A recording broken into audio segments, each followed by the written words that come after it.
ওম নমঃ শিবায় বন্ধুরা, স্বাগতম আপনাদের আমার এই ইউটিউব চ্যানেল তন্ময়ের রাস্তাতে। আজকে আমাদের গন্তব্য হলো বঙ্গেশ্বর মহাদেব। কিভাবে পৌঁছবেন এই মন্দিরে? সবার আগে জেনে নিই মন্দির খোলা থাকে কোন সময়। প্রত্যেক দিন সকাল 6টা থেকে সকাল 11:30 পর্যন্ত এবং বিকেল বেলায় 4টে থেকে 8টা পর্যন্ত মন্দিরটি খোলা থাকে। এই মন্দিরটি হাওড়ার শালকিয়ায় অবস্থিত।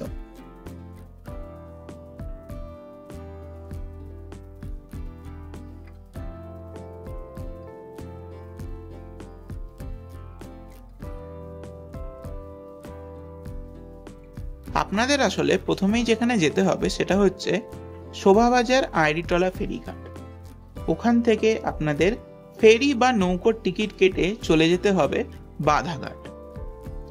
একটা জিনিস জানিয়ে রাখা খুবই দরকার, আইরিটলা ফেরিঘাটে আসলে দুটি টিকিট কাটার কাউন্টার রয়েছে, একটা হাওড়ার জন্য আর একটা ওই বাধাঘাট যাওয়ার জন্য। আপনাদের মাথায় রাখতে হবে আপনারা যেন বাধাঘাট যাওয়ার কাউন্টারে গিয়ে টিকিটটা কাটেন। ফেরি চলাচল মোটামুটি সকাল 7:30 থেকে রাত 8টা পর্যন্ত হয়ে থাকে।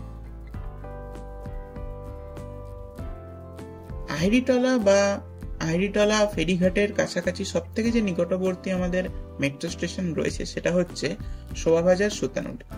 আপনারা মেট্রো স্টেশনের বাইরে বেরিয়ে যে কোনো অটো বা টোটো ধরে যদি বলেন যে আমরা আইরিটলা ফেরিঘাট যাব, তাহলে আপনারা খুব সহজেই সেখানে পৌঁছে যেতে পারেন।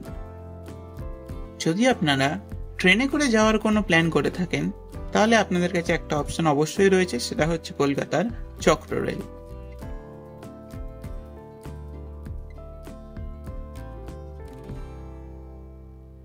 আমার মতে কোনো অটো বা টোটো না নিয়ে যদি আপনারা সক্ষম হন তাহলে 10 মিনিট মতন হাঁটলেই কিন্তু পৌঁছে যাবেন মন্দিরে। বাধাঘাট থেকে নেবে ঠিক সোজা আপনাদের হাঁটতে হবে, একটা 4 মাথার মোড় পড়বে, ওখান থেকে ঠিক বাঁদিকে আপনারা ঘুরলেই সোজা আপনি বাঁ হাতে এই মন্দিরটিকে দেখতে পাবেন। এই মন্দিরের আসল নাম হলো শেঠ বংশীধর জালান স্মৃতি মন্দির। এটা উদ্বোধন করেন ডক্টর বিধানচন্দ্র রায় 1953 সালে মহাশিবরাত্রির রাতে। এই মন্দিরটির গঙ্গার তীরে ভগবান ভূতনাথ মন্দিরের একদম সামনে অবস্থিত। লোকমুখে প্রচলিত রয়েছে এটা পূর্ব ভারতের সব থেকে উঁচু প্রায় 51 ফুট লম্বা 4 মাথা মহাদেবের মূর্তির জন্য।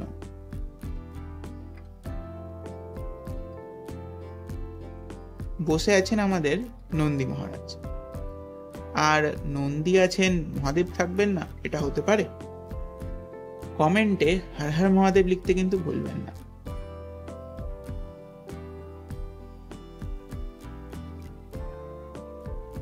এখানে প্রতিদিন প্রচুর ভক্ত আসেন, শুধু হাওড়া নয় বিভিন্ন জায়গার থেকে মানুষ আসেন দর্শন করতে, প্রার্থনা করতে। আর এখানে আছে এক ছোট্ট গোয়ালঘর। আপনি যখন মন্দিরে প্রবেশ করবেন কিছুটা হেঁটেই বাঁদিকে এই গোয়ালঘরটি আপনি দেখতে পাবেন। শান্ত পরিবেশ, গঙ্গার ধারে ঠান্ডা বাতাস আর সেই সাথে মহাদেবের আশীর্বাদ, সব মিলিয়ে এটা একটা অনন্য অভিজ্ঞতা।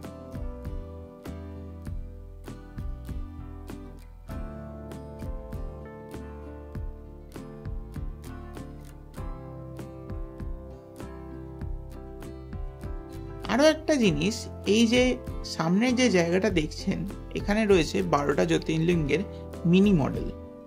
কিন্তু দুঃখের বিষয় হলো আমি যেদিন গেছিলাম এখানে ওই দিন এই মডেলগুলোর কাজ চলছিল। আপনাদের কাছে অনুরোধ রইল পারলে নিজের চোখেই দেখে যাবেন এই মিনি মডেলগুলো, আর সঙ্গে নিয়ে যাবেন মহাদেবের আশীর্বাদ। তাহলে আজ এখানেই শেষ করি। আপনাদের যদি আরো এরকম ছোট ভ্রমণের গল্প দেখতে পছন্দ করেন তাহলে চ্যানেলটিকে সাবস্ক্রাইব করুন। ভিডিওটি যদি ভালো লেগে থাকে তাহলে লাইক করুন, আপনাদের মতামত কমেন্ট করে জানাতে পারেন। ধন্যবাদ। আবার দেখা হবে কোনো এক নতুন গন্তব্যে।